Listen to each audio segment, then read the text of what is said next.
मुझे कई बार यहाँ वोट मांगने के लिए चुनाव में आने का अवसर मिला है।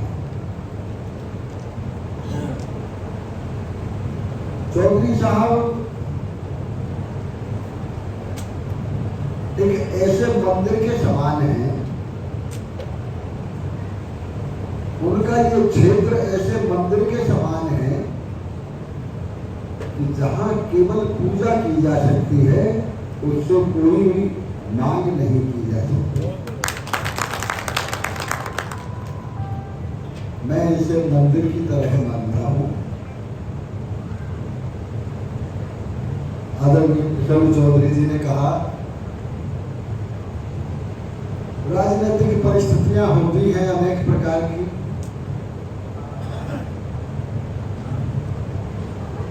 उत्तर प्रदेश में मैं अकेला ऐसा छात्र था जिसे श्रद्धेय चौधरी चरण सिंह ने छात्र रहते हुए मंडी समिति का चेयरमैन बना दिया।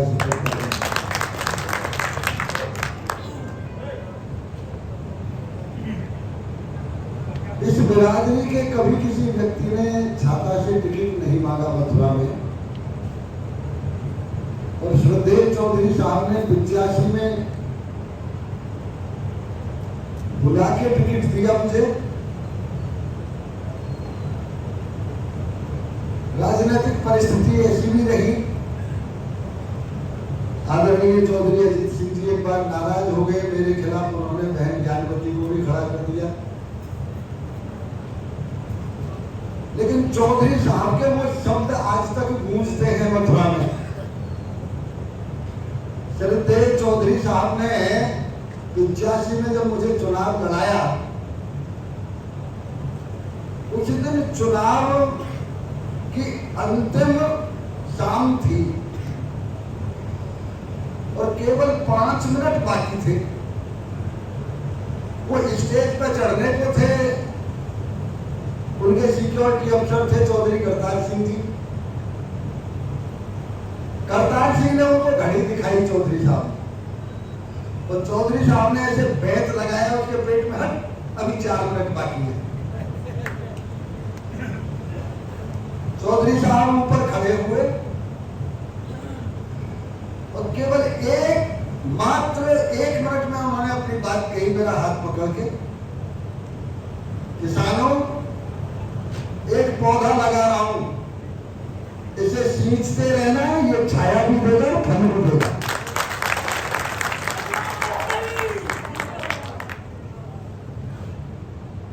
छाता के बुजुर्गों को 40 वर्ष पहला शब्द आज भी याद है, उनके कानों में गूंजता है। इसीलिए श्रद्धेय चौधरी साहब के आशीर्वाद से और आप सबके आशीर्वाद से मुझे 40 वर्ष से सेवा करने का मौका मिल रहा है विधानसभा का।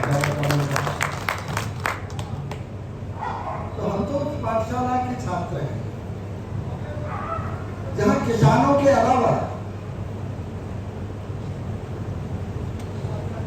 ये बुजुर्ग बैठे हैं। नौजवान तो चूंकि चौधरी साहब उन्होंने देखे ही नहीं, इसलिए केवल एक कहानी के रूप में सुन सकते हैं। हम तो पाठशाला के छात्र हैं कि यदि ऐसे साफ कपड़े पहन के आगे तो समझ लो चौधरी साहब ने टिकट काट दी।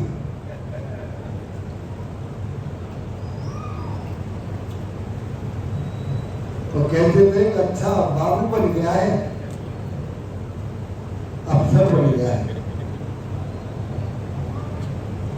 उनकी बातें कहां तक। सन 87 में 86 में उनके बीमार होने से पहले हम 3-4 एमएलए गए शिकायत करने चौधरी साहब से।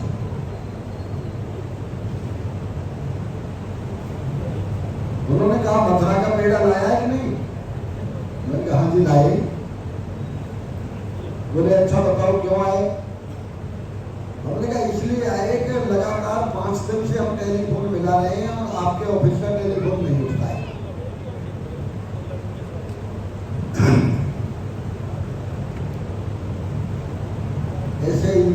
कहाँ पैदा होते हैं, युगों में पैदा होते हैं। उनकी आंख से एक आंसू टपका।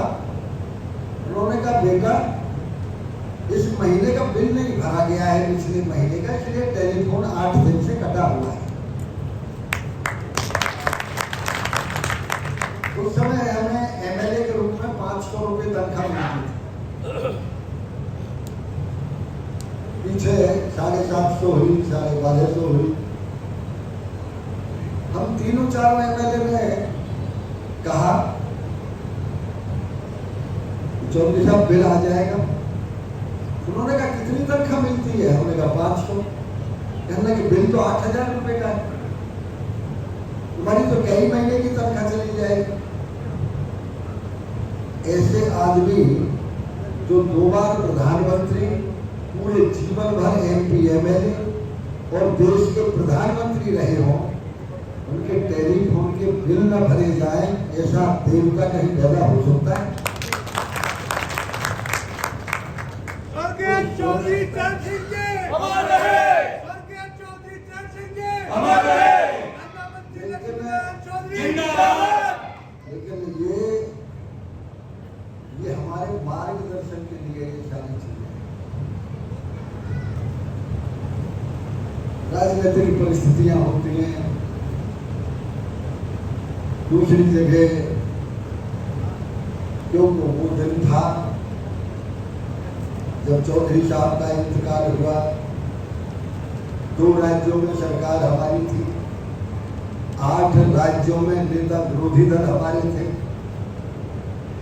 लेकिन आज भी जब विधानसभा में हम बैठते हैं तो आपस में कहते रहते कि ये मंत्री वही है जो लोकदल से आया है, ये भी मंत्री वही है जो चौधरी साहब के साथ था। चारों तरफ चौधरी साहब की पौध नजर आती है।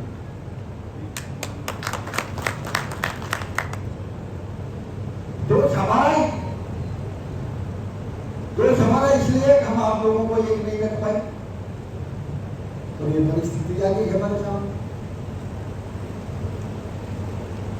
दोष तो हमारा है, लेकिन चुप राजनीतिक परिस्थितियां बदलती रहती हैं। आज भारतीय जनता पार्टी और लोकदल का गठबंधन है। जब बहन बेगम का चुनाव लड़ रही थी उपचुनाव में, तब भी मैं इसी जगह शाम को ही मीटिंग करने आया।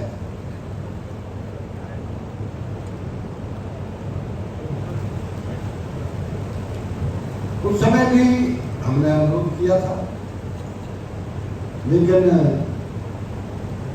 ये हरे गमछा नजर नहीं आ रहे थे उस समय। इसलिए आप लोग यही कहते थे कि भैया इधर लोकदल है, धर्मगुरु है, बताओ हम क्या करें। हम तो लोकदल को भी जिंदा रखना जरूरी है और तुम्हारा भी बिरादरी की सेवा का योगदान है। अब तो कोई समस्या है नहीं, अब तो गंगा जल दूध में मिल गया है, दूध ही दूध है। अब तो सब एक ही है। मौका भी बहुत अच्छा है। देखिए कभी कभी कोई कार्य ऐसा होता है जो 10-20 साल याद किया जाता है। कोई बहुत अच्छा चेयरमैन बन जाए इस कस्बे का, 10-20 साल याद करते हैं, भाई फला चेयरमैन ऐसा था, बहुत ईमानदार और बहुत काम करने वाला। फला विधायक ऐसा था, बहुत ईमानदार काम करने वाला। आज भी कैराना के एमपी चौधरी चंदन सिंह को आज भी हम लोग याद करते हैं। आदरणीय वीरेंद्र वर्मा जी को ईमानदारी के लिए आज भी हम याद करते हैं। तो कुछ कार्य ऐसे होते हैं जो 10-20 साल तक याद किए जाते हैं और कुछ कार्य ऐसे होते हैं जो सदियों याद किए जाते हैं।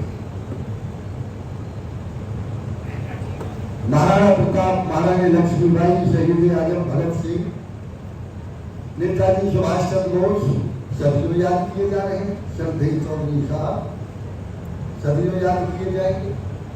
लेकिन कुछ ऐसे कार्य होते हैं जो युगों तक याद किए जाते हैं। आज भी जब कोई ईमानदारी की बात करता है तो आप लोगों के मुंह से अचानक निकल जाता है ये सब तो हरिश्चंद्र के हिना है। तो राजा हरिश्चंद्र तो सतयुग में पैदा हुए, आज भी 4 युगों से उनका नाम लिया जा रहा है। आज भी ये कहा जाता है भैया राम के राज आ रहे हैं, तो भगवान राम तो राजा के रूप में त्रेता में थे, युगों में याद किए जा रहे हैं। आज भी भगवान कृष्ण को जब कभी भी कोई समझौता होता है, समझौते के लिए आप प्रयास करते हैं, आपस में कहीं लड़ाई झगड़ा हो और फिर समझौता ना हो तो यूं कहें भगवान कृष्ण पे महाभारत में समझौता नहीं हुआ, भैया रिश्तेदार उनका आज भी याद किया जाता है। ये चुनाव भी सदियों तक याद किया जाएगा, सदियों तक याद किया जाएगा। इसलिए याद किया जाएगा ये चुनाव, पूरी दुनिया में अकेला भारतवर्ष ऐसा देश है जो लगातार 4 साल से और आगे आने वाले 5 सालों में 80 करोड़ आदमियों को मुफ्त अनाज दे रहा है। पूरी दुनिया में अकेला भारतवर्ष ऐसा देश है, किसी देश में मुफ्त अनाज जनता को नहीं दिया जाता। ये सदियों के काम है। जब कोरोना जैसी महामारी दुनिया में, आपको मालूम है, बेटे ने बाप की लाश लेने से मना कर दिया और बाप ने बेटे की लाश लेने से मना कर दिया। ऐसी महामारी जब दुनिया में फैली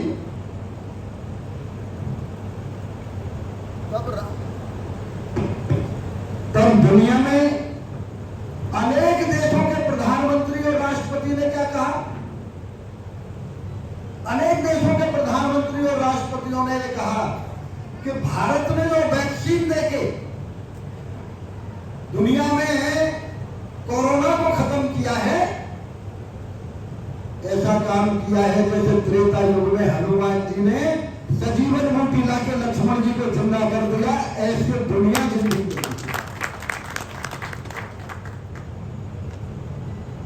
ये महामारी सदियों याद रहेगी। 100 वर्ष पहले की महामारी आज बुजुर्ग बताते हैं आज ऐसी महामारी थी, लेकिन ये ऐसी महामारी कभी नहीं हुई जिसने बेटे ने बाप की लाश न ली हो। ऐसी महामारी नहीं हुई। इसलिए ये चुनाव बहुत महत्वपूर्ण चुनाव है। 2.5 लाख आदमी जिसमें शहीद हुआ हो, दुनिया का सबसे लंबा मुकदमा 550 वर्ष चला हो, 542 वर्ष। उस भगवान राम का भव्य मंदिर अयोध्या में बना जो कई हजारों वर्ष, कई युगों तक चलेगा। इसलिए ये चुनाव महत्वपूर्ण है, ये हमेशा याद रहे।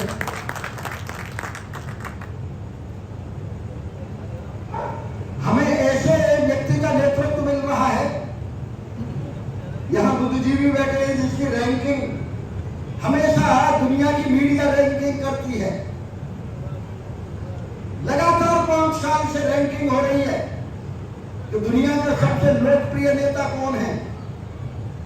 आदरणीय नरेंद्र मोदी लगातार 5 साल से दुनिया के सबसे लोकप्रिय नेता हैं। जब वो प्रधानमंत्री और देश को विश्वगुरु बनाने की तरफ बढ़ रहे हैं, ये इसलिए चुनाव इतना महत्वपूर्ण है। ये चुनाव इसलिए महत्वपूर्ण है, आपके देश की तरफ जब कभी भी पाकिस्तान आंख निकाल देता था जिसमें खाने के लिए अनाज नहीं,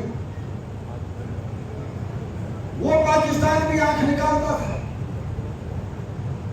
वो चीन जब चाहे 100, 200, 500 किलोमीटर, 1000 किलोमीटर हमारी सीमा को दबा ले। हमारे नेता क्या कहते थे? बंजर भूमि है, पहाड़ है, पत्थर है, कोई बात नहीं, दबा लीजिए। जो चीन हमारी सीमा को दबाता था, आज हमारे जवानों के हौसले इतने बुलंद हैं कि डोकलाम में 250 चीनी सैनिकों ने हमला किया और हमारे 42 सैनिकों ने घूसा मार मार के सबको घायल करके वापस भेज दिया। आज दुनिया में वो शक्तिशाली हमारा देश है, आज दुनिया में वो हमारा शक्तिशाली देश है कि यूक्रेन और रूस का युद्ध हो रहा था, पूरी दुनिया कहती थी कि मानवता की हत्या हो रही है, इसलिए युद्ध बंद कर दिया जाए। 1 घंटे के लिए युद्ध कभी बंद नहीं हुआ। आदरणीय नरेंद्र मोदी जी ने कहा कि 22,000 छात्र और नौकरशाह यूक्रेन में हैं, जब तक हिंदुस्तान के 22,000 न निकले तब तक युद्ध बंद कर दिया जाए। 5 दिन लगातार युद्ध बंद रहा, हिंदुस्तान का एक व्यक्ति सुरक्षित है। पाकिस्तान का एक छात्र निकल गया। जब मीडिया वालों ने पूछा तुम कैसे आ गए, तो उसने क्या कहा, वो वीडियो बहुत वायरल हुई थी, उसने क्या कहा, मैं भारत का तिरंगा झंडा लगा के निकल आया था। आज वो मजबूत भारत देश है, आज वो मजबूत भारत देश है जिन्होंने हमारे ऊपर सैकड़ों वर्ष राज किया। आज उस इंग्लैंड में आप तो दिवाली अमावस्या के दिन मनाते हो, लेकिन वह धनतेरस से दिवाली बननी शुरू हो गई। ये आदरणीय नरेंद्र मोदी जी की देन है। जिन देशों में एक बच्चा भी सैकड़ों वर्ष से हिंदू पैदा न हुआ हो, आज उन इस्लाम देशों में 250 एकड़ में भगवान कृष्ण का और राधा जी का मंदिर बन रहा है। ये आज हमारे आदरणीय नरेंद्र मोदी जी की देन है। भारतवर्ष का प्रधानमंत्री जाता था विदेश को, अखबार में एक लाइन आती थी, भारत का प्रधानमंत्री इंग्लैंड गया। 4 दिन फिर बाद एक लाइन छपती थी, भारत का प्रधानमंत्री वापस आ गया। आज जब हिंदुस्तान का प्रधानमंत्री जाता है तो पूरी दुनिया का टीवी 4 दिन पहले से कहना शुरू करता है भारत के प्रधानमंत्री के स्वागत की तैयारियां हो रही हैं। अरे नरेंद्र मोदी जिंदाबाद जिंदाबाद। हमारे प्रसन्न भाई इस गांव में यदि आए और अपने पदाधिकारी से वो कहें मुझे इनके यहाँ शादी में जाना है, भाई चल जाओ, तो ये अचानक कह देते हैं भैया काम की बात है, निमंत्रण नहीं है इसलिए नहीं जाऊंगा। और अगर हमारा कार्यकर्ता नहीं जाता हमारे साथ, काम की बात है भाई बिना निमंत्रण के नहीं जाऊंगा। मोदी जी अमेरिका गए, स्टेडियम में लाखों आदमी स्वागत के लिए बैठे। अमेरिका का राष्ट्रपति मोदी जी के पास आता है, मोदी जी आपके साथ मैं भी चलूंगा। बिना बुलाए अमेरिका का राष्ट्रपति मोदी जी के साथ जा रहा है। ये देखने के लिए एक आज तक इतनी जबरदस्त भीड़ तो मेरे लिए कभी नहीं स्वागत। विदेशों में लाखों आदमी स्वागत कर रहे हैं। अभी जब वो इस्लामिक देश में गए तो मीडिया वालों ने पूछा महिलाओं को आप कब से इंतजार कर रही हैं? कहने लगे कि हम तो रात के 2 बजे आ गए थे मोदी जी के स्वागत के लिए। आज भारतवर्ष का सम्मान कहां से कहां पहुंच गया है। एक मेरा मित्र है आजमगढ़ का इब्राहिम, मैंने उसे पूछा 8-7 देशों में व्यापार करता है,